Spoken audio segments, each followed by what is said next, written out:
नमस्कार, मैं मानवी। महाराष्ट्र टीवी 24 में आप सभी का स्वागत है। चलिए नजर डालते हैं आज के देश की खबरों पर। ऑपरेशन सिंधु के तहत बुधवार सुबह 224 भारतीय नागरिक इजराइल से भारत लौटे। ईरान इजराइल के तनाव के बीच दोनों देशों से अब तक 3,394 भारतीयों को भारत लाया जा चुका है। इससे पहले 24 जून की रात 12 बजे से 282 भारतीयों को लेकर एक फ्लाइट मशहद से दिल्ली पहुंची थी। उधर भारतीय दूतावास ने मंगलवार देर रात बताया था कि ईरान और इजराइल के बीच सैन्य संघर्ष के दौरान शुरू किए गए भारतीयों को निकालने के अभियान को बंद कर रहे हैं, क्योंकि दोनों देशों के बीच युद्ध विराम हो गया है। दूतावास ने इवैक्यूएशन के लिए नए नामों को रजिस्टर करने के लिए खोली गई डेस्क को बंद कर दिया गया।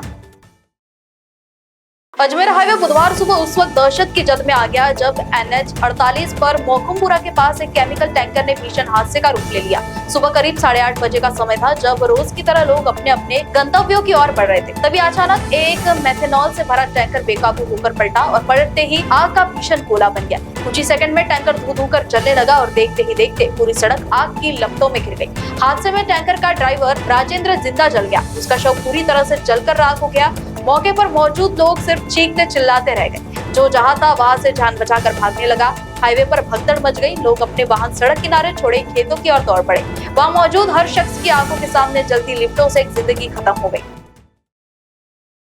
एक्सियम 4 मिशन की सफल लॉन्चिंग हो चुकी है। फाइनल रॉकेट ने सफलतापूर्वक अंतरिक्ष की ओर उड़ान भरी। भारत की ओर से शुभांशु शुक्ला मिशन 2 के हिस्सा है। इस मिशन में कई देशों की साझेदारी है। भारतीय वायुसेना के ग्रुप कैप्टन और एस्ट्रोनॉट शुभांशु शुक्ला अंतरिक्ष में जाने वाले दूसरे भारतीय होंगे। इससे पहले साल 1984 में अंतरिक्ष यात्री राकेश शर्मा ने अंतरिक्ष की यात्रा की थी। राकेश शर्मा ने अंतरिक्ष से कहा था कि सारे जहां से अच्छा हिंदुस्तान हमारा। पहला एबॉर्ट मोड सफलतापूर्वक पूरा करने के बाद चालक दल अब एबॉर्ट मोड 2 अल्फा में दाखिल हो चुका है। ये उड़ान के इस चरण के लिए एक मानक सुरक्षा प्रोटोकॉल है। सभी सिस्टम सामान्य रूप से काम कर रहे हैं। मिशन कक्षा की ओर अच्छी तरह से आगे बढ़ रहा है। शुभांशु शुक्ला के माता पिता भावुक भी हुए। अगले 28 घंटे के बाद अंतर्राष्ट्रीय स्पेस स्टेशन पर पहुंचने वाला है एक्सियम 4 का ड्रैगन कैप्सूल।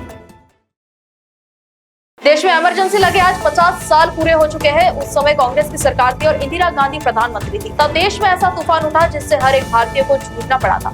आपातकाल का वो काला अध्याय आज ही लोगों के जन्म में पूरे सपने की तरह जिंदा है। इतिहास भी उस काले अध्याय को अपने पन्ने से कभी मिटा नहीं सकेगा। पीएम नरेंद्र मोदी और JP नड्डा ने आपातकाल के 50 साल पूरे होने पर उसके दंश को याद करते हुए एक्स पर पोस्ट के जरिए अपना दर्द बयां किया है।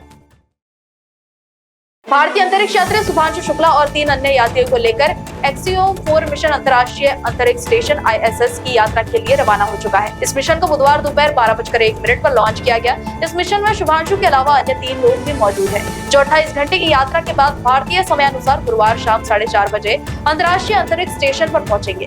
उड़ान भरने के साथ ही शुभांशु शुक्ला का पहला मैसेज सामने आया। स्पेसक्राफ्ट से पहला मैसेज भेजते हुए शुभांशु शुक्ला ने कहा है कि नमस्कार मेरे प्यारे देशवासियों, 41 साल बाद हम फिर से अंतरिक्ष में पहुंच चुके हैं। नमस्कार मेरे प्यारे देशवासियों, 41 साल बाद हम फिर से अंतरिक्ष में पहुंच गए हैं। इस समय हम 7.5 किलोमीटर प्रति घंटे की स्पीड से पृथ्वी के चारों ओर घूम रहे हैं। मेरे कंधे पर तिरंगा है जो मुझे बता रहा है कि मैं अकेला नहीं हूँ, आप सभी मेरे साथ।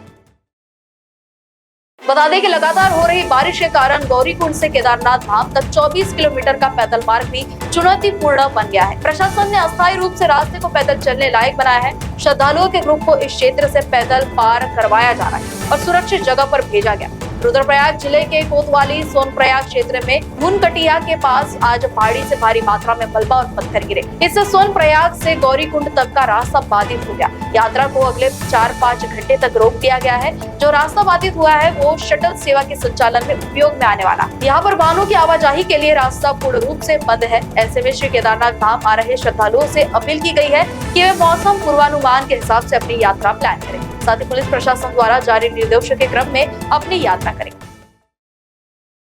महाराष्ट्र टीवी 24 के देश की खबरों में फिलहाल इतना ही। मैं मानवी, नमस्कार।